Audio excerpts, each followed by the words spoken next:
What up, everyone? I was just tweeting. Didn't realize I came on screen. We appreciate you joining us for another McKale Madness. It's been that kind of day, Corey. Let me tell you, it has been, let me just say this, man. It has been probably one of the, I don't know, most challenging times of my professional career in the last couple of weeks. And I'm so grateful to be on this show just to get away from everything, because it has just been, it's been a grind, man. It's been a grind. And watching Arizona basketball is not helping at all. Yeah, well, you know, you're talking to a Dallas Cowboy fan. So 18 weeks, 54 guys that I never met get to control how I feel for 18 straight weeks. So, you know, I know. And then you toss in my Wildcat football. And now my relief has always been my Wildcat basketball. And, oh, man, it's just – I'm right there with you, brother. Right there with you. It is hard. It is hard out here in these streets, man. And you know what's crazy is I don't drink. So, like, I can't even turn to drink to, like, some people can go somewhere and get nice and drink their pain away. I don't drink. So I just sleep a lot, you know, a lot of sleep. Just take naps. My wife is like that. I can't.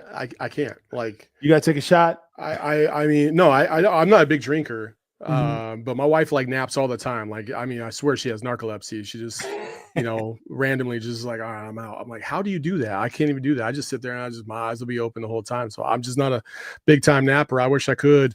So I resort to just being busy. So I'll just do things around the house to try and stay busy. Today I painted. You know what, Saul? I'm gonna tell you, it's you, dog. You. She sleeps because it's you. It's personal. You bore her. That's what it is. All right, man. Just so you know, my week was already bad, Corey. But you know, we just gonna just piggyback on it now. I mean, what is going? Your friends are supposed to help each other. I'm kidding. She's a rebound. You know what it is? She has to put up with you, so she needs to recharge. She needs her nap to deal with Saul. That's what does not help either, Corey. All right. All right. So anyway, on that note, listen, I know there was some people that would feel pretty annoyed watching Arizona basketball of late, and especially being in that arena up 13 with 10 minutes left to go. I felt like, listen, UCLA can't score at all. Like I said last time, it is hard to watch that team play basketball, but they were finding ways. And, you know, they were able to stay in the game for quite a while. And then you could feel it start to slip. You felt it start to slip. And there's a variety of different reasons why it started to slip, which we'll get into. But that's probably the most disappointing loss of the season, in my opinion, because you needed that one for a non-conference dub, especially against a ranked team. Needed something to feel good about. It looked like we were well on our way, and then yank, the opposite happened. Yeah, the game against UCLA, you've got the rivalry, you've got the not so neutral site game. You've got the creeping narrative of you haven't beaten anyone decent. There's just so much loaded into that game. Arizona fan base wanting a solid win to hang their hat on, the players needing that solid win, the coaching staff needing that solid win.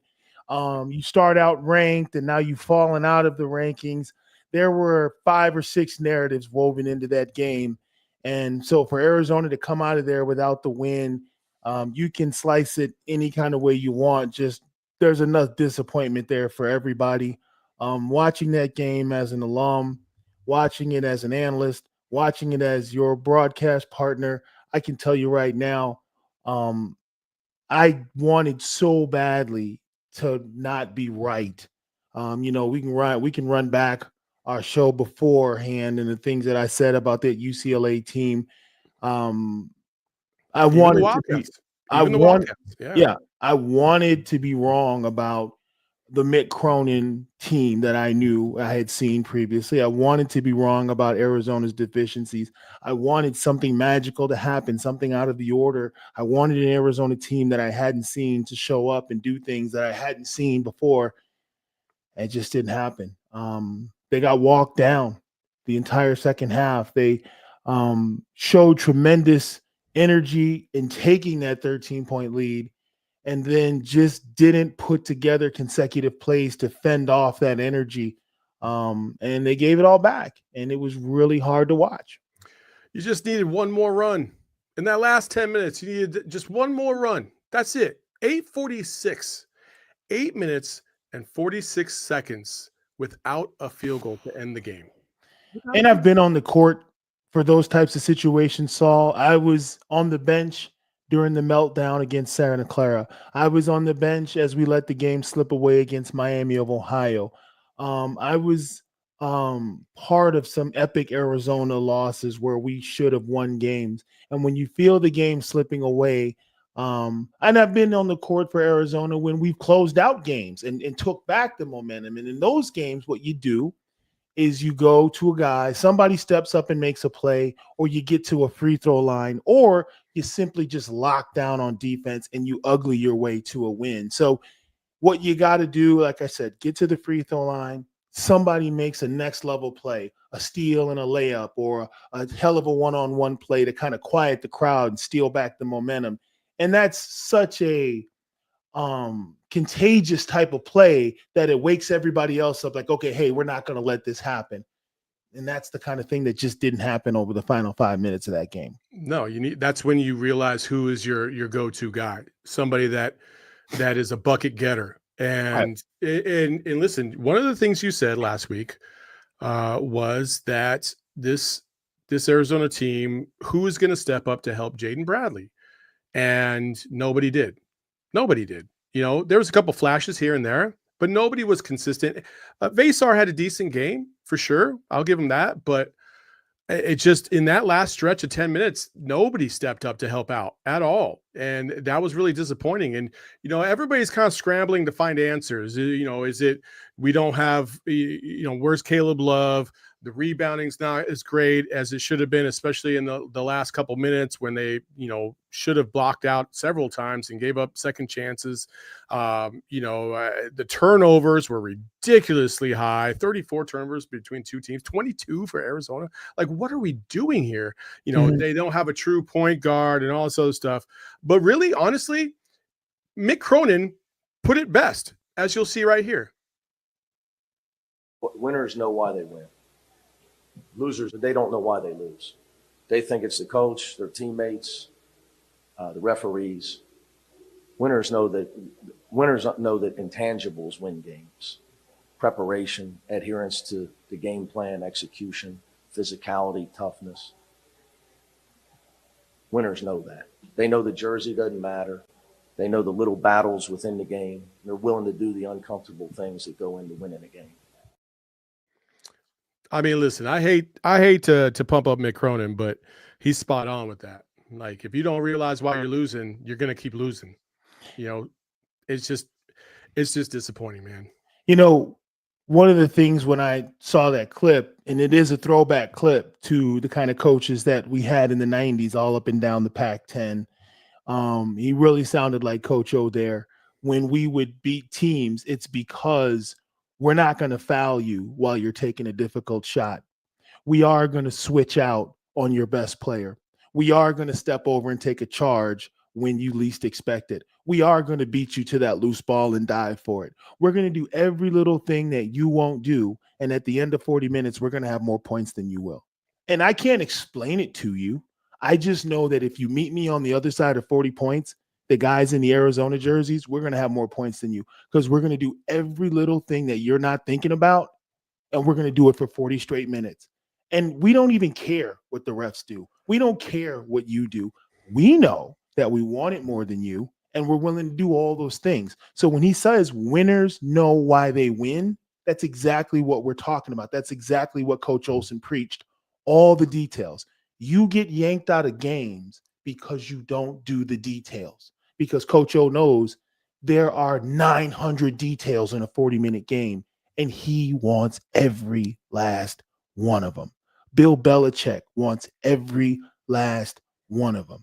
Mick Cronin screaming and yelling and stomping on the ground, looking like an idiot to people who don't know basketball. He wants every last one of them. How can you play for him? He's such a negative person.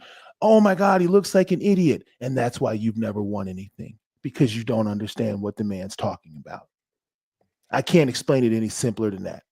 I mean, hey, listen, facts, man, facts. I like Mick Cronin's always been a good coach. Don't get me wrong. I think sometimes the antics are a little too much. Especially when you look at simple things. But again, the results matter. And last year they had a down year, but they have bounced back with a vengeance this year at 9-1 now, and they've beat some really good teams this season. So you got to give them credit for that. And listen, I think one of the things that Mick Cronin I'll give him credit for was, he did make some adjustments as the game went on, but he also trusted their own process, right? That's where I feel like is the biggest difference right now between Arizona and UCLA. It's like Arizona doesn't trust the process because they're uncertain of the process itself, whether that means like, you run a play for a certain player, but this player has been wildly inconsistent all season, or you just don't trust guys are going to be in the right position. I feel like there's a little bit of that, and it's not necessarily a Tommy Lloyd issue, right? Like this is like players understanding to the nth degree, like you said, the 900 things that they're responsible for in a game, or the 900 things that could go in your favor during the game that you can't control. Are you controlling those? And right now, I don't think Arizona is. Look at the last play of the game for UCLA. They chuck up a shot, they miss the shot. Trey Townsend, flat-footed, not moving around, not looking for a body to box out, and sure enough, UCLA gets the offensive rebound, right? Like that's a small thing, but at the end of the game, it becomes much, much bigger. But how many times throughout the course of a game did that happen to Arizona, right? Like those are the small things that throughout the course of a game, you have to control. And the more you control those and clean those up, the better opportunity you will have to win a game. Tyler Bilodeau going crazy in the second half, really keeping them in the game. Like I was saying it to Erica, who was sitting next to me, freezing her butt off in that 20-degree weather inside the arena. Let me tell you that. Footprint Center, shout out to you for absolutely trying to freeze us out. Shit. I was sitting there, I'm like, dude, Bilodeau is the only reason why UCLA is in this game, and we refuse to double team him. Nope. Somebody get the ball out of his hands. He's the only one getting buckets. Right. And then it became too late, and then everybody else started, chipping in. It's just it's frustrating to watch, right. Everybody's going to critique it, but Tommy, in this regard, I feel like there's a little bit in terms of substitution patterns, I think can be improved. And I think of attacking another team and really seeing what they're really trying to capitalize on and trying to take that away as fast as possible. I think that can be tweaked as well. And I'm not trying to critique Tommy Lloyd, but listen, that's one of the coach's responsibilities, and hopefully he'll learn from that. Yeah, and I'm at the point now where, I never step across that line and critique coaches because God knows I could never be a coach. I don't have the intellect or the patience. 1,000,000%. But if I would address the locker room at Arizona, I'd tell the guys simply this. In my eyes, you're all equal now. I don't care who you are. All 7 or 8 of you guys are equal. I don't care. You all need each other. There is not one of you that is superior in any way to the other one. If I don't get 100% effort from all 7 of you, it doesn't even matter at this point. You're 4 and 5. So sitting around waiting for these leadership roles to develop, yeah, that horse has kind of left the barn. There is no pecking order. I need maximum effort from all of you. And the open guy is the shooter. We need everybody to come out here and give me 10 points. If everybody gives me 10 points and we get 75, 80 points a game, then that's great. But you're all the go-to guy. That has to be the mentality. It has to be offense by committee. Any egos, let's check those at the door. You look at Caleb Love, who was supposed to be the banner default leader of this team. Yeah, his last bucket was at 18:42 in the second half. He was nowhere to be seen down the stretch. So waiting around for him to show some type of leadership or putting it all on Jaden Bradley, I don't think we can look to that formula anymore. Who's our go-to guy? We're 4 and 5, and we've got the entire Big 12 schedule ahead of us. We're all the go-to guys at this point. And I think that will probably be a lot easier for guys to cope with. Like, hey, we're all in this together. We're all in the trenches. The bullets are flying. It's a team battle. Let's just go get it done. One night it might be this guy, that guy, whatever. But let's just dispel from this identity search because it's us now. And maybe it's easier to coach the team that way. I don't know. But I think some teams are trying to figure out who they are. I don't know that Arizona has the time to keep trying to do that anymore. If there was going to be an alpha, it would have been established by now, 9 games in. There's clearly no alpha on this team. Let's just get out here, fist fight it. And Saul, you from the 80s and 90s, let's just jump people. Old school style, gang warfare, 5-on-1. Let's just jump people like they used to do. It feels like that's how UCLA got here. That's what they did. Who on UCLA dominated us? Nobody. They just ganged up and they just played 5 players. Offensive rebounds, putbacks, steals, layups. There was not one. I mean, Bilodeau did get timely buckets, but you're going to tell me he's going to do that for 20 more games the rest of the season? No. He's not. UCLA, the unit, that's who's going to beat you night in and night out. The way they play. Arizona is definitely talented enough to continue to do that. So we'll see. Before we get to Jaden Bradley, Caleb Love. I'm gonna to quote Mike Singletary. Okay, I need winners. Gotta have it. I can't. If you want to lose, I can't have you in the locker room. Like not here, not now, not ever. And Caleb, I don't know where or how your mojo got taken. But brother, I'm gonna need you to find it as fast as possible. And listen, man, I just need more from Caleb. 7 points ain't gonna cut it. 1 for 7 from 3 ain't gonna cut it. And I know he knows this. And I'm not gonna keep going on and on because the Caleb Love story is unfortunately becoming a negative theme for the whole season so far. You could largely view it as that to this point. The Caleb Love experience has not been as advertised. But the whole team has got to elevate their level of play, not just Caleb, except for Jaden Bradley. Jaden Bradley has been the most consistent player on this team, without a doubt. He's the leader of this team. And for those who are out there talking about, well, Arizona doesn't have a true point guard. They need a point guard to run this, blah, blah, blah. Who the F are they passing to? That still isn't who's getting buckets out there? Nobody. So it doesn't matter if you have Magic Johnson out there. It's going to be a minimal difference. Well, maybe not Magic, but you know what I'm saying. And then number 2, I remember a kid who was not the traditional point guard who ended up being Pac-12 Player of the Year, first team All-American, and was pretty dope. And by the name of Jason Terry. And he didn't play point a lot, but he played point his senior year. And to me, there's a lot of similarities between Jaden Bradley and Jason Terry. Now, Jason Terry's a little bit better of a scorer. Don't get me wrong, but I'm saying you can still win without a traditional point guard if all the other pieces are raising their level of play. Jaden Bradley on this graphic, Jaden Bradley was responsible for 12 points, 6 assists, 5 steals, and 7 rebounds, all team highs. What else can my guy do? What else can I do? Here's my challenge to everybody watching right now in the comment section. I want you to name a solid Arizona point guard who you could put on this team who was decent. And the challenge is this. Name a player who we was playing alongside that wasn't an NBA player. I mean, every legit Arizona point guard usually had an NBA guy on the floor with him, whether it was an NBA big or an NBA forward that was helping him. Gardner played with NBA guys. Bibby played with NBA guys. JT played with NBA guys. TJ Machado played with NBA guys. Yep. Sean Miller had point guards that played with NBA guys. I mean, every guy who was running the point at Arizona, from Damon Stoudemire to Steve Kerr, had NBA guys with him. Bradley is one of the few cats I'm looking at. I'm like, damn, do he really got an NBA guy out there with him? So if you did put him, like you say, oh, we need a real point guard. It don't really matter if you put a real point guard out there. If you don't have a legit threat out there with this kid, any point guard is going to have difficulty. Bradley's getting it done.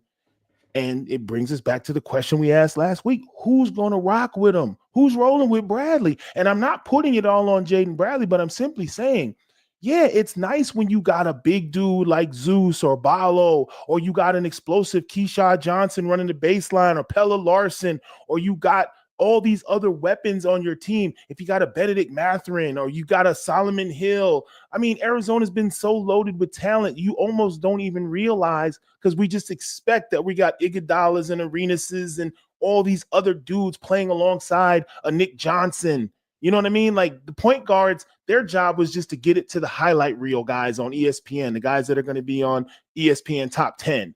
So our point guards always take a back seat to the highlight reel guys. Well, now we're like, oh, we need a point guard. No, look at the wings, look at the bigs. Are they really stepping up the way that they should? And then you're looking at the point guard, and here he's turning in a line like that, and nobody else is really stepping up. So, I mean, let's be fair. I mean, who's he really out there working with? And the times that he does call his own number, I mean, he gets downhill and he's laying it up, calling his own number 1 out of every 5 possible times that he could. If that, yeah. If that, and that's being generous. So 20% of the time he's calling his own number. And as a fan, we're probably like, damn, you know, JB, you need to call your number like 3 out of 5 times. Because we need buckets, but he can't do that because then other guys fall out of rhythm. So it's just a tough spot. What rhythm? Yeah. I mean, don't get me wrong. Like, one of my biggest jokes with Stod is I remember playing with Damon in '94. We go to the Final Four. I used to inbound the ball and I'd pass it up to Damon and I'd be jogging back to play defense before I even got to half court. Because he'd come down inside out, pull up 3. I hadn't even made it to half court yet. And there was a one game where this happened like 3 times in a row. And I'm like, Stod, I never even got over half court. He put in work, made a bucket. And I'm like, nobody else on the team touched the ball for 3 straight trips. I never made it over half court for 3 straight trips. And everybody on the team was cool with that. Even Coach O just stood there. And that was our offense. And we all deferred to it because he was an NBA lottery pick type guy. And he would call his own number multiple times and everybody just lived with it because, hey, we're going to ride him till the wheels fall off. And they eventually fell off. But when the wheels fell off, we was at the Final Four and nobody cared because we rode him that far. You know, calling your own number as a point guard, very tricky game, very tricky game. So it is what it is. It is a tricky game, but we're venturing to that point of the season where it might be necessary a little bit. And how long? And so, to your point, how long is it going to be before the rest of the Big 12 sees that coming? Jaden Bradley will get double teamed on ball screens. Jaden Bradley will see box and 1 defenses. Jaden Bradley they will just send a second guy as soon as he comes over and make him give it up. Wildcat fans, prepare for that. He's going to be bringing the ball up and they're just going to send somebody. And now all of a sudden, he's going to have a horrible stat line because some coach is going to be like, oh, no, I'm not watching the Jaden Bradley show for 40 minutes. Are you crazy? Somebody else is going to have to beat me. What coach making $2 million is going to sit back with 9 games of video on Arizona and watch the Jaden Bradley show for 40 minutes?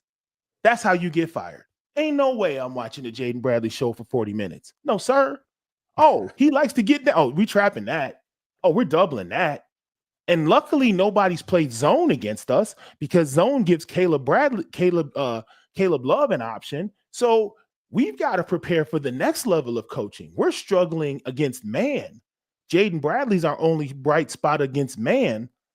What happens when they take that away? That's the other thing the rest of the team has to prepare for. So we've got a lot of work cut out for us in the next few weeks here. You feel that optimism, folks? Here we go. No. I'm kidding. Real game. I'm keeping it real because they come to us to keep it real, Saul. I'm keeping it basketball 101. That's all I'm doing. Keeping it real depressing right now. Listen, Corey mentioned the Big 12. We have actually some thoughts on the Big 12 after this break. Folks, you see us rocking it. It is the Branded Bills merch. Fantastic. Corey's got the new one. A nice little U of A navy with the gold little rope on the top. Oh man, that's styling. And that's what I love about Branded Bills is they try to take the headwear, and even though it's U of A colors, they'll modify it a little bit to make it, a little bit more stylish for what you want to put on for the day. I give you a little versatility, you know what I mean? Like you got to coordinate, right? That's what they used to say, right? You got to coordinate. And Branded Bills will get you coordinated in a hurry. They got so many different designs, so many cool things. Actually, Corey and I each got a black and white monochromatic hat, which was fantastic. U of A through and through. And so Branded Bills is where it's at. You can save 20% at Branded Bills by using promo code PHNX at brandedbills.com. Get yourself some swag. Get yourself looking good. Style it up, man. Stop being average. Be beyond average. Branded Bills. There you go. Also, nothing is average about Circle K. Circle K is the best convenience store out there, hands down. They got your Frosters, your Polar Pops. They also hook you up with the Inner Circle app, 25 cents off per gallon for your first, when you sign up on your first 5 fill-ups, which is tremendous savings, especially nowadays when things are a little tight in the budget. You know what I'm saying? So go to Circle K. They got the food. They got the beverages. They got snacks galore. Some Circle Ks are getting a little Burrito Express action like the one over here by my house, right off of Val Vista and Riggs, which is pretty dope, man. Burrito Express going in the house. So Circle K, always trying to do what's right for the community, trying to give you an all-in-one experience in their convenience stores. You got to go check them out. Again, download that Inner Circle app. Take advantage of all the freebies that they hook you up with, all the discounts by going to download that app at circlek.com. And remember, terms and conditions still apply. All right, Corey. When we talk about Arizona in the Big 12, to wrap up our last conversation, before I get to the Big 12, let me just say this. To wrap up our last conversation, we actually want to go to the streets. The streets is talking. Kev, that's the graphic. Kev, no, that's not the graphic. Kev, the streets is talking graphic. There we go, baby. Kev's sleeping back here behind the wheel, man. Slipping. What's wrong with Kev, man? You know, anyway, streets is talking, and we asked everybody to tell us on what level they are concerned or not concerned about Arizona basketball. And this is what they had to say. 48% saying, I'm not feeling too good. 25% said it's all over. We're done. 19% confident but concerned, and 8% said, we still Arizona, we good. That's 27% that are confident but concerned or better, and that's 63% in the other direction. Oh, this that barbershop, you 73%. Know. Yeah, this that barbershop, waiting in line in McDonald's conversation. I got people standing outside my office at work. Before I even get there, they standing outside like, hey, I need to talk to you, dog. Like, I'm like, what are y'all doing here? Hey, we've been waiting on you. We need to holler at you. I'm like, yeah, I know. They're like, what's up with our cats? Like, that is literally the question that's been asked every day since last week. What's up with our cats? What's up with our cats? Like, you know, it's like when you get that test result from the doctor, like, doc, how worried should I be? Like, you know, what does this mean? What do these lab results mean? Like, how serious is it? You know, this little speck on the x-ray, is it bad? They want to know a diagnosis. They want to know. And I'm like, hey, it might be something, you know? So yeah. Oh, you might want to get your house in order, get your paperwork together, you know? Oh man. Yeah, go ahead. No, I mean, it's not a good look, man. I mean, Saul, we haven't beat nobody good. And I wish I could sugarcoat this, but I can't. Every time we've played a decent team, we have taken an L. Now, here's the crazy thing, and I know people are going to be like, oh, you're a homer. Yeah, I got the jersey. I played here. Okay, fine. We've looked better in every game since the Wisconsin game, because that 13-point burst at UCLA, that's the best the team's looked all year. They had the place rocking. They were looking good. Yeah, I know what you're saying because I'm right there with you. We've looked better. 54 points. I know, but there was a point in which it did look like old school Arizona basketball. The for a stretch. That's what I'm saying. For a stretch. They caught a little magic in a bottle. It looked good for a stretch. Then they gave it all away. But they're not converting these into W's, and that's still what hurts. Everybody walked out of the Footprint Center with an L, and that's not good. But, you know, at the end of the day, we've got 5 L's, and they're averaging 70 points a game in the losses. 70 points. They're not lighting the world on fire. This is probably the fewest points that they've averaged. Tommy Lloyd's teams, you know, I remember doing games for ESPN, averaging 89, 90 points a game. Will this team get to those averages per game? Probably not, especially in the physical Big 12, and especially without Caleb Love knocking down 4 or 5 threes a game. They're not going to get anywhere near 90 points a game unless they uncork some type of offensive explosiveness. But yeah, it's a very bleak prognosis right now unless something changes drastically. And I don't know what that change is going to be, but yeah, it is what it is at this point. I think they'll be scoring in the 70s. What's funny that you mentioned the numbers, because numbers wise, you'd be a little surprised. You know, Kelly Ford does a great job of putting together analytics, and he put analytics together for the best basketball teams in the country. And believe it or not, Arizona actually crept up in his rankings because they're based on points per game above Division I average, power ratings designed to be purely predictive or forward-looking, not a resume ranking. Okay, and based on their performances on both offense and defense, he still has them as a top 25 team. And that's kind of wild. If you're a casual observer of Arizona, you just see the record, you're like, oh, there's just no way. But again, like if you look at the overall picture, listen, defensively, they're holding up. They're holding up defensively. I mean, 70 points a game. Listen, for a Tommy Lloyd coach team, giving up 70 points a game, that should be enough to win you a lot of games. Okay. They gave up 57 against UCLA. Should have won that game. 57. You'll take 57 all day, every day. However, again, those numbers could be skewed because they're putting up high points against teams that are butt, and they're putting up not so much against teams that are good. And that's the problem here. And we were talking about the Big 12 schedule. And now you're looking at Arizona at 5-5, going into the Big 12, 20 conference games up in front of you.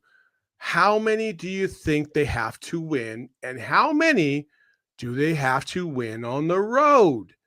So, Corey, we looked at you proposed something, and let's take a look at this road schedule. This is the road schedule, okay? Cincinnati, West Virginia, Texas Tech, Oklahoma State, ASU, and then BYU, Kansas State, Baylor, Iowa State, Kansas, okay? Now, listen, that last 3 is brutal on the road. Baylor, Iowa State, and Kansas, all brutal on the road. Tough places to play, without a doubt. How many of these do you think, Corey, they have to win in order to be in contention for the tournament? Would you say 7?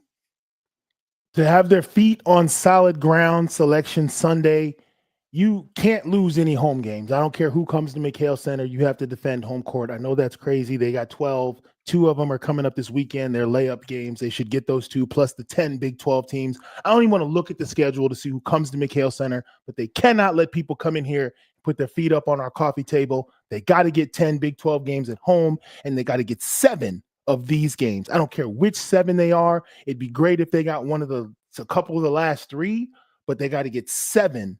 This team has to have 22 or 23 wins come Selection Sunday. I don't care what they do in the tournament because they'll get some, they'll lose some, and Joey Brackets will have that all figured out. But they got to go 7-10 on the road. And I know that's going to be a tall order. But here's the thing. As a hooper, a former hooper many years ago, there's 2 things you can do. You can go out and take what you deserve and take what you want. Or you can sit back and hope people give you what you want. Give us a 9 seed or whatever. I'd rather not hope that someone gives you a break. Go out, put yourself on solid ground, 23-11 or whatever the numbers shake out to be. Get 22, 23 wins. Do your own work, and don't sit back and wait and hope people see things your way. Don't sit back and hope that the teams you lost to play well and win. You want somebody else to do your heavy lifting? Oh, we lost to West Virginia. Let's root for them and hope they get ranked so that looks good for us. Bruh, hoopers don't live like that. Real hoopers don't live like that. Smack West Virginia, and then you don't got to care what happens to them. If you smack people, you don't worry about what happens to them after that. If you lose to them, now your head is filled with all this nonsense that you don't need to worry about. So handle your own business, and then don't worry about what Joey brackets it. That's for me to worry about. I'm the analyst. I'm the guy who gets 6 emails a day, bubble watch, and I got to know all this stuff and last 4 in and last 4 out. That's my job. That's for the coaches to worry about. Hoopers, handle your business, write your own path, win in McKale Center, and get 7 of 10 on the road, and then find out where you got to put in work when the tournament starts. But that's the simplest I can do it. And the thing about it is, there's no game on that schedule that Arizona won't be in. There's nobody on that schedule that's going to blow Arizona out by 20. They'll be in all of those games. So it's all within their reach. It's all doable. It's going to come down to mental toughness and discipline. And I think this Arizona team is up to the challenge. I mean, listen, Corey, I appreciate your optimism. It's all about the hate. It's all about start hating, America. Listen. But 17-3 in the Big 12 would be quite the feat. I like not how this team is playing right now. Like, now, granted, like, things are going to adjust as the season moves along, but damn, bro, 17 out of 20 games, they need to win 7 out of 10. Like, that's bro, 21-8, right? And that's it. 22-8. They would be 22-8, and that's in the tournament, right? Oh yeah, you're a top 5 seed at 22-8. Now, you start losing games and you start moving closer to the bubble. True? Yes. So my point is this. I think 20 is a lock. Okay, so 20 is a lock. I so think I'm 20 asking and 10 for, is I'm locked, so asking 15 for and 17. 5. I'm asking for 7. I'm asking for what? What did we use? I think yeah, there would be 15 and 5 would be overall. You lose maybe 3 or 4 on the road. You lose maybe 1 or 2 at home. You're looking at a 15-5 conference schedule. They're 5-5 right now. So yeah, I would say they'd be 20 and 10. So really, the difference is you're giving them 1 or 2 losses at home. Where me, as a former Wildcat, I'm saying, hell no, don't lose them. Well, yeah, but I know I also listen, man. I expectations. I know. I'm just, reality, and maybe that's where I'm being unreasonable. I'm not. I don't want to see them lose in front of me. I don't want to see them lose at home, but they may lose a game or 2 at home. That's true. Yeah, and then on top of that, like, we can take into consideration the Big 12 tournament too, right? Depending on where they're seated in the Big 12 tournament, they have a couple more opportunities to get some dubs and maybe make up some losses that they get at home or on the road in some way, right? So that variability, I think you're right. 22 would be a lock. You wouldn't have to sweat it on Selection Sunday. You know you're in. I think 20 wins would probably get you in. But anything less than that, I think you're flirting with disaster. But do we agree here? They have put themselves in a back against the wall type of scenario. 1,000,000%. You go to Cincinnati, you got TCU coming in here in 13 days. You can't drop that one and then go to Cincinnati and drop that one. Yeah. So this is the perilous situation they're in right now. You got 2 gimmies against Samford and Central Michigan, and then the rubber hits the road. So they are a back against the wall scenario. I'd love to see the Arizona rattle off 5 straight conference games, some kind of way to get this momentum going, because I think we agree that there's not a lot of room for error. Yes, I'm being a little greedy at 17-3 in conference. Is that reasonable? Probably not. Would I settle for, 15-5, 14-6? Of course, but I want 17-3 just because that's what I want. And they can do it. Yeah. I mean, they do have the ability to do it. They've got to play at a much crisper level than they have been so far. And they got to be a little bit. Listen, I think the thing I would want to say is they have to play with intention. And I don't feel like they play with intention. I feel like they just kind of are trying to figure it out every single possession.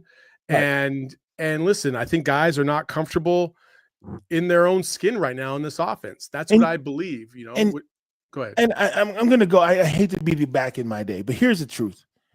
You remember Street and Smith magazine? Mm-hmm. Arizona's picked to win the Pac-10.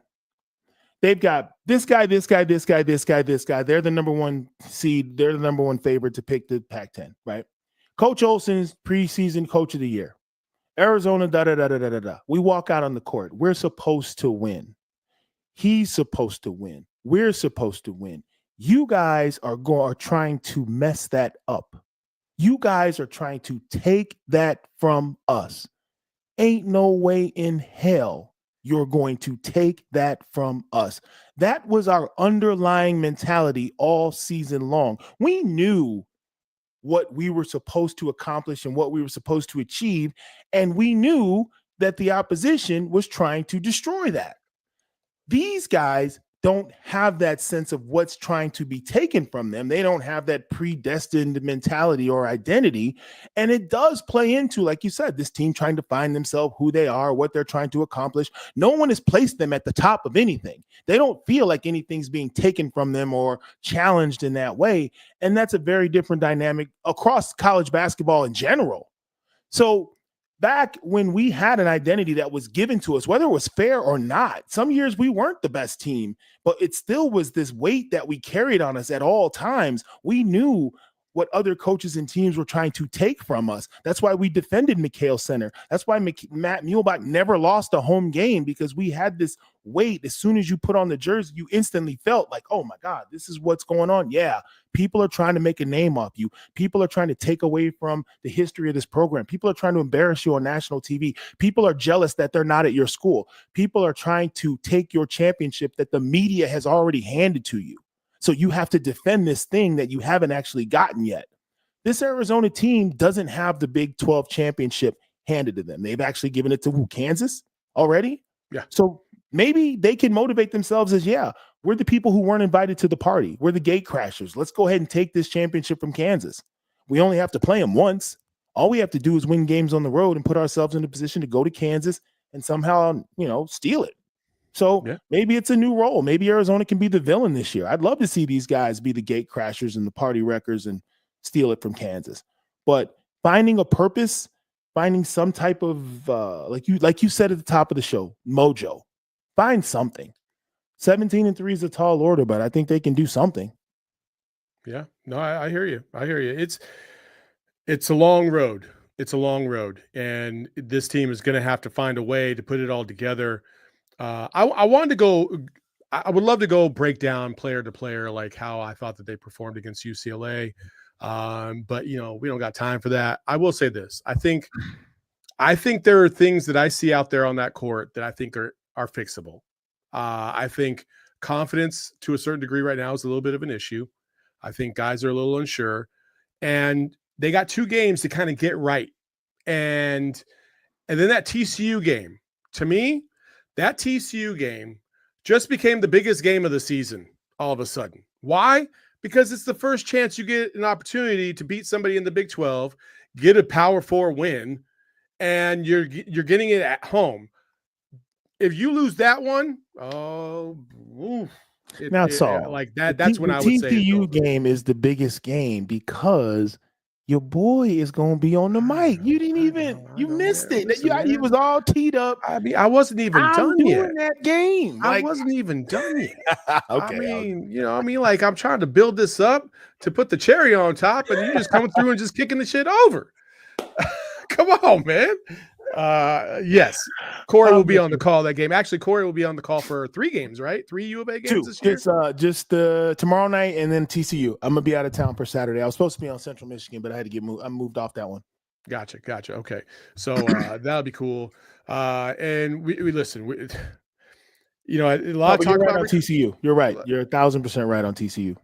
There's a lot of talk about recruiting, a lot of talk about Tommy Lloyd's players and things of that nature. We're going to talk a little bit more about recruiting after this break. Folks, we just talked about the long road ahead, and listen, one of those roads can definitely take you to the right place, and one of those right places is Gila River Casinos. Gila River is where you can do you and have fun. It's AAA rated. It's fantastic. The resort is second to none. They have pools, they have spas, they have golf, they have a premium state-of-the-art sports book. They have a fantastic gaming room. I listen, however you want to wet your whistle, you do it over there at Gila River Casino Resorts and Casinos, because they are a second to none brand here in the state of Arizona, and they do it right. They do it right by taking care of you with premier customer service. They're fantastic. Go big and go home a winner. From upscale to approachable, casual to classy, from bar to bar none. Our selection of dining options are always in good taste. Listen, I've been to Shula Steakhouse. It's fantastic. You can't go wrong there. So some good eats all the way around. So go to GilaRiver.com and remember, you do you. And one of the reasons why you can go to Gila River is this weekend, as the Cardinals have yet another watch party in store for you. Cardinals versus the Carolina Panthers. Cardinals got to win 3 games in a row. So you might as well come out and celebrate, hopefully a dub on Sunday as they take on Carolina in a must-win game. And listen, the whole crew's going to be out there, Johnny, Bo, the whole 9 yards. So go to gophnx.com/events. And check out our whole list of all the different things that are going on. We have a Suns takeover that is coming up New Year's Eve. Listen, if you want to see Espo dressed to the nines and you want to have a good time, you want to celebrate, nice way to go into 2025 with the Suns dub and celebrate with your friends, your newfound friends, your new diehard friends, go check them out. Go check it out and go to that takeover because it's going to be fun. All right, Corey, hold on real quick. Yeah. Cardinals, Kyler Murray. Can I ruin Cardinal football for you real quick? Ugh. Once I say this, you're never going to be able to unsee it. It's going to ruin Cardinal football for you, but I'm going to do it. Are you ready? Sure. Kyler Murray scrambles like a toddler once they grab your cell phone. I can see that. Dude, it cracks me up every time. When you see it, you can't unsee it. He looked like a little kid with your cell phone. That's funny. He blocked me on Twitter, so whatever. Oh, well, now yeah. Okay, so I don't even know. I've been like the biggest Kyler Murray fan. I love his game, but he's more steady than he used to be. But yeah, great plays, bad plays. He gives you 50-50. Anyway, he does. Go ahead.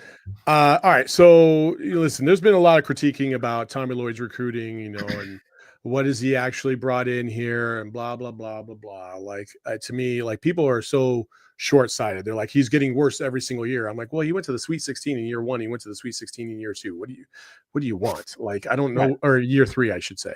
And he did it with Miller's players and he did it with his own players. Like I don't think he's getting worse as a coach. I just think that every single year you're going to have challenges. And Mick Cronin talked about it. Mick Cronin talked about in the post-game press conference, he talked about every single year is a new team, especially in the NIL era and the transfer era, where every single roster is it almost feels like every roster is getting flipped on its head year over year. You might keep a handful of guys, 5, 6, but you're going to have to replace 2, 3, 4 guys every single year, every single season. And that ruins continuity, that ruins chemistry. And you got to absolutely, try to build. And the teams that can figure that out the fastest are typically going to have the most success and have the best opportunity to get to the tournament. The teams that are trying to find it, which is happening right now with Arizona, it's going to be a problem. And now people are talking about like, well, domestically, because, Tommy does a decent job recruiting overseas, but like domestically, who are the big guys that are going to land and all this other stuff? Well, listen, folks, it's not the day of yore anymore. Okay. Like you need money. And I'm not saying Arizona doesn't have it, but you need money. And case in point, if you want the number 1 recruit in the country, you're going to have to pony up $7 million bills. Like AJ DeBonsa, number 1 recruit. He committed to BYU.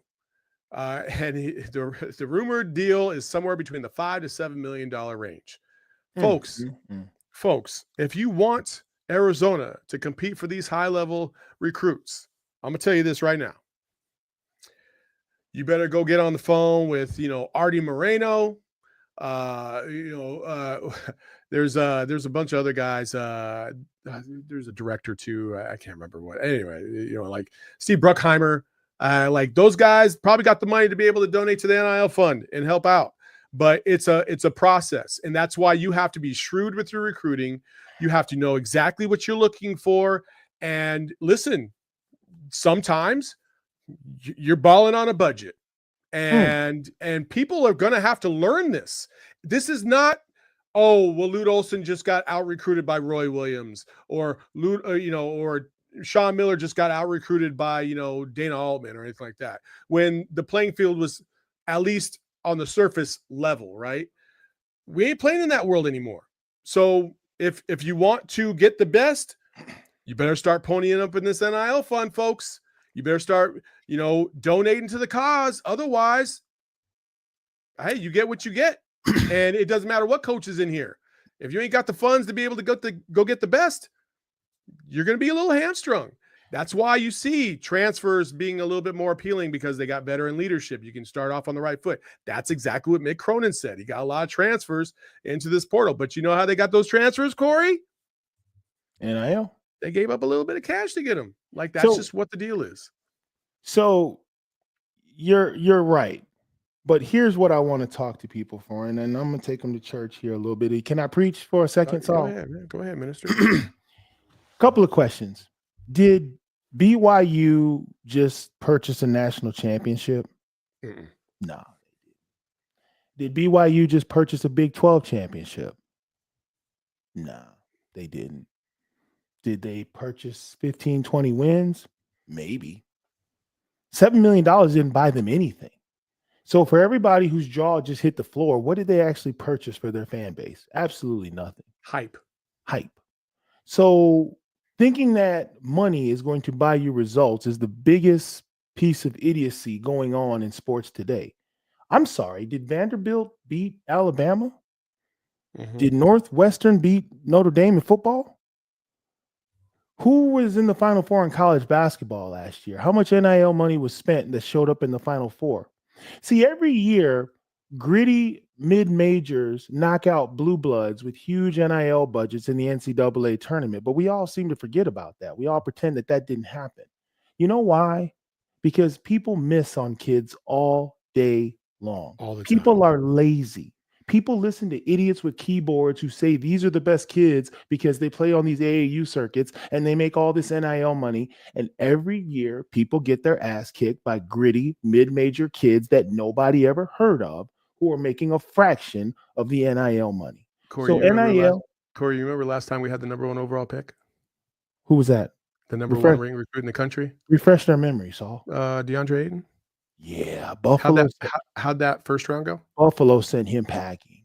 Yeah, that's exactly my point. That's your point right there. I don't remember anybody on Buffalo's team. So I remember this lefty that was shooting threes from like hash marks because I was stuck in Boise, Idaho. Sorry, go ahead. My bad. And I think he may be working at Whole Foods now. We don't know. The point is that all this hype and all this NIL is for lazy people who think that you can slap a price tag on something and it's going to equal results. I'm talking to you, Jerry Jones. Yes, I'm bringing the Cowboys into this because I'm bitter. It's been 30 years and we ain't won nothing, and we got the most wealthy franchise in the freaking globe, but it means nothing. So the fact that you raise these war chests and these kids won't come to practice, they don't want to do anything. You can't coach them. If their feelings get hurt, they transfer. Now, can you go to the portal and get a proven kid who wants to earn more money and will come in and be scrappy and get you some wins and prove himself for a raise? Absolutely. But paying an 18-year-old kid, unless that 18-year-old kid is Carmelo Anthony and it's 2001 and it's Syracuse, it ain't going to get you a national title. The last freshman to get you a national title was Carmelo Anthony or Anthony Davis, and ain't neither one of them coming out anytime soon. So I'm sorry, but miss me with the freshman hype. You want to pay a kid $7 million to come play basketball? Congratulations.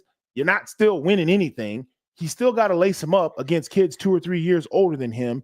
And unless he's that type of kid that's really going to just drag his team to the Final Four, I don't see what all the hype is about. Maybe I'm old, maybe I'm cranky, but I can find a whole bunch of other things to do with $7 million than give it to a kid who can't guarantee me anything. So take your hype, take your kid, good luck. See you when the season rolls around next year in the Big 12. That's all I got to say on that. And that's the crazy thing about this is that, the Kashad Johnson move last year as a transfer from San Diego State, coming off of a Final Four national championship appearance. Like Kashad Johnson didn't get as much run over at San Diego State as he would have liked. So he opted to go to Arizona. And that, to me, is the model, right? You found somebody that was hungry, that had the skills, just needed an opportunity or a little bit more of an opportunity, and maybe a better fit system-wise that would be able to accentuate his skills to take him to the NBA, which he's in the G League right now. And he's one of those guys that's right on the cusp of the NBA because he's so good. He's a good player. And you can't find that kind of athleticism. Did we get our money's worth out of Keshad Johnson? Did he put a lot of people in the rim while he was in the Air Jordan? Absolutely. Thank you. Yeah, I think that was money well spent for sure. That's all I'm talking about. That's what I'm saying. ROI, return on investment. Agreed, 100%. Keshad Johnson put a lot of bodies on Sports Center while he was hooping for the Wildcats. That's what you're trying to do. But that's just my 2 cents. You know what I'm saying? It's just what it is. What it is. You know? So, but not everybody is an AJ. Not everybody is a Cooper Flag, right? That's the problem here. Is that you will have kids who are maybe ranked somewhere in the top 10 who think they are, or they think they should get that same kind of money. And that's where the problem lies across the board. Now, here's an example, Corey. I'm going to put you on the spot. Here's an example. I'm going to tell you the requirements of this person, and then I'm going to show you what this person's skill set actually was, okay? This is a transfer, 5-star recruit. This is in football. But I'm going to use this as an example. 5-star recruit, wide out. And this is his list of demands. A $700,000 minimum wire up front to sign immediately. A separate NIL deal for 3 cars for his family members to sign immediately. A personal driver with Cadillac SUV for Micah, that's his name, from spring practice through the end of the season. Family hotel and travel arrangements paid each game with up to 10 members to have travel, tickets, and costs paid for, and then medical injury time off and playing after injury determined only by Micah and his family. This guy, these are his stats. Micah Hudson from Texas Tech. He has hit the portal. 8 catches for 123 yards. Bro, what? That better be Micah Parsons. Bro, what? Like, and folks, listen, I have seen and I have heard some crazy-ish out there about NIL stuff and demands and what people want and what players want. Like, it is wild out there. Because listen, it's the Wild West right now. Anybody can do whatever they want and they can demand whatever they want. And listen, I'm all for a kid getting theirs. Like, hey, if you got the opportunity, you never know what's going to happen. You know, sometimes, you know, you're an athlete, you want to get paid right now. You might tear your knee up the next game, and that might be it. Like, I'm cool with that. But I also think what these kids don't realize, because they're not mature enough to realize, is they got so much pressure on them from the outside too. And they don't realize, like, that money is an agreement that you're going to do everything you possibly can to the nth degree to try and pay that money back, right? Like, or to make that money worth it for the investment. Otherwise, you ruin it for other players as well. And there is a responsibility to me, to players, that listen, you're a professional. If you're going to get paid 500, 700, $1 million, 2, 3, 4, 5, 6, 7 million, you're kind of a professional now. And you need to go about your business like that. Right. But there's just too many variables out there to control. And I don't think kids get it. So NIL 101 for dummies. I'll break it down. 30-second version. I'll try to keep it 30 seconds. You've got the college athletic. Also real quick, Corey. Thank you if you're watching this on a streaming service. But if you want to continue watching it, go over to gophnx.com. Those of you that are already here, you're good. All right, go ahead, Corey. So you've got this mechanism in which college athletics generates millions and millions of dollars. They've got this entity called the athlete. They've never had to price the value of the athlete because the athlete was a student athlete and they would just give him a scholarship. So we never really knew how much the athlete was worth. Now NIL happens and all these NFL and NBA agents flood the athlete side. They do not have a counterpart on the collegiate side. So they are taking advantage and beating up on college coaches and presidents and negotiating these insane, ridiculous contracts like the one you just put up on this board. They do not have a counterweight. Now the schools are hiring former NBA and NFL GMs to actively, aggressively counter these agreements, and you're going to start to see these things balance out.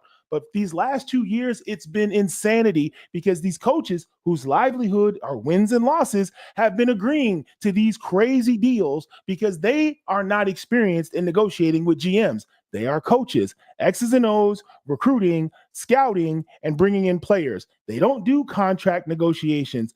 Their job is to go out and schmooze donors, raise money, and for the school, not for NIL. So they're really trying to live in this new world, and they're getting taken advantage of. They're trying to build rosters the best way they know how. They're not professional fundraisers. They're not professional contract negotiators. They have no experience in this realm, and they're going up against the Rich Pauls of the world, and they're getting taken to the cleaners by NFL agents and NBA agents, and it's brutal. That's what we're seeing. Hopefully it'll come to an end soon. Doc Rivers, everybody. Doc Rivers. Blake, you got to get on the ball. Blake, it's not Blake's fault. It's not his fault. It's not his fault. We got to get the ball to Blake. In honor of Phil Jackson. Triangle. Get it to Michael. Scotty. Oh man, no, I completely agree. It's a wild world out there, and you're looking at obviously not just in basketball but in football as well. And I wanted to give that as an example of what kind of absurdity these coaches have to deal with. You know, I grew up. I think we mentioned this like maybe the first or second show we did. I grew up wanting to be a high school and a college basketball coach, and I got to do it in 2013. I got to coach this girls' high school basketball team, and it was fantastic. It was exactly what I hoped it would be. Got to mold them, got to teach them, you know, my fast break off. It was fantastic. I loved it, and I really cherished that. We went 15-6 that season. Started off 2-6, won 13 in a row. Like we were cooking. I was ready, but you know, I had left, and when I came back to Tucson, I actually applied and interviewed for the Ironwood Ridge boys basketball job. And the first question they asked me was, what relationships do you have with the club teams around here? And I said, what kind of, that's wild. Like, what kind of question is that? Right? That's the day we live in. Like, you need to have a club team, or you have to be associated with an AAU team somehow, some way, in order to have a foot in the door to be able to build a program, apparently. And to me, I'm not on board with that. I'm just not. I never have been. I didn't, you know, I loved playing those summer tournaments when we were growing up, but and I was a part of a club team itself.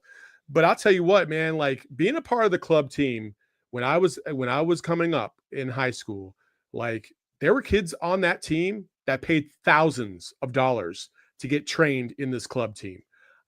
I was on a scholarship, whatever that meant. So I didn't pay a single dime, and we didn't have the money to do that. But like it became this thing that I saw kind of grow where unless you have otherworldly talent and you know you're going to be a lockdown Division I top tier player, you're paying a lot of money to get seen by coaches to play on these AAU teams that fund a lot of the stuff. And it's just wild, man.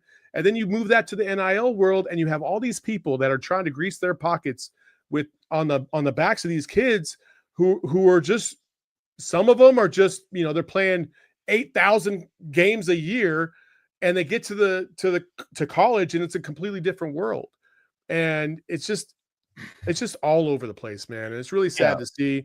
Actually, EJ and I are going to talk about the state of the game next Monday on Outside Shots. If you get a chance, you should check it out. But it's all over the place, man. I'm really disappointed with coaches.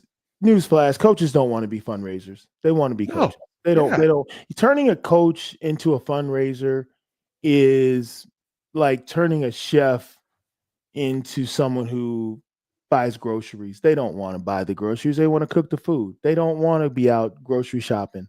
And you know, the way restaurants work, chefs aren't your buyers. They're not the ones who actually go out and buy the food. They're the ones who sit in the kitchen and make the great meal. And that's their job. That's their passion. That's their craft. You wouldn't send them to Safeway or Albertsons. You just say, hey, you're the chef. You're the one with all the techniques and styles, and you know what you're doing. I'll bring you what I need you to cook. You just hook it up. That's what coaching has always been. Now you got coaches out here asking for money and trying to figure out how much to spend and where to buy it and evaluate talent and all that, which is part of the job. But attaching a price point to talent, that's not what they do. and it's just upside down. But anyway. I mean, don't let me win the lottery. I'll donate to the NIL fund. It's only $760 million tonight, man. Just let See, me they need me in there. Let me just wet my beak a little. You know what I mean? Just give me a I'll little come back with 6'9" African dudes that's gonna block every shot. We spending $25,000 on each. Straight up. They don't speak no English. We get 17 blocks a game. We scoring nothing but dunks. We going to the Final Four for $100,000. Ain't nobody pronounce their names, and we win a national title. All Africans from the Sudan. We shoot no threes, all dunks. That's it. $100,000. Bear down. All dunks, Wildcats. I love it. I take that back. We're gonna have some Euros from something stand or like EA, one of them EAs, Estonia, Latvia. It's one of them. We're gonna get some of the Eastern Euros. Estonia. Yeah, some Estonians, some European. We're gonna 200,000, and we marching through. We're gonna tear through March Madness. Field of 68. We crushing everybody. Spend 200 large. Coach of the year. Let's do it, baby. It's just that simple. It's just that simple, folks. We got the recipe for success. We were going to crack the code, but they didn't want us to let it in the building. They don't want us to go overseas and get these kids, man. These kids gonna play. They on student visas. They ain't gonna get in no trouble. They gonna go to class. They gonna send money home. They gonna do stuff in the community. They ain't no crazy. They don't want no Cadillac Escalade, no plane tickets. They don't want none of that. They want some ramen. They want a degree. And they want to hoop. That's all they want to do, man. They want to go to Hollywood, see the Walk of Fame, go to the beach. You know what I mean? They'll be nice. Oh, Lubbock, Texas. This is cool. They love the Big 12 cities. You know what I mean? Ooh, Baylor. This is nice. I'm sorry. No, ain't nobody flying into Lubbock and be like, oh, yeah, this is what I signed up for. Nobody. I promise you that. They're like, damn, man. Did we take a detour somewhere? Because all I see is like dry ass land outside. This worse than where I'm from. All right, let me stop. I would get in trouble. Man. Hey, we appreciate you all for joining us on a little lighthearted note. We do appreciate you for taking the time out of your day to come to the McKale Madness podcast and join Corey and I. We see you all in the chat. Andy, the Rickety Bridge. I know Erica was here earlier. McDeath, Andy. We just do appreciate all the love and support. Continue to hit that like button. And again, we'll have some polls out this week. So you can be a part of the streets because they're always watching.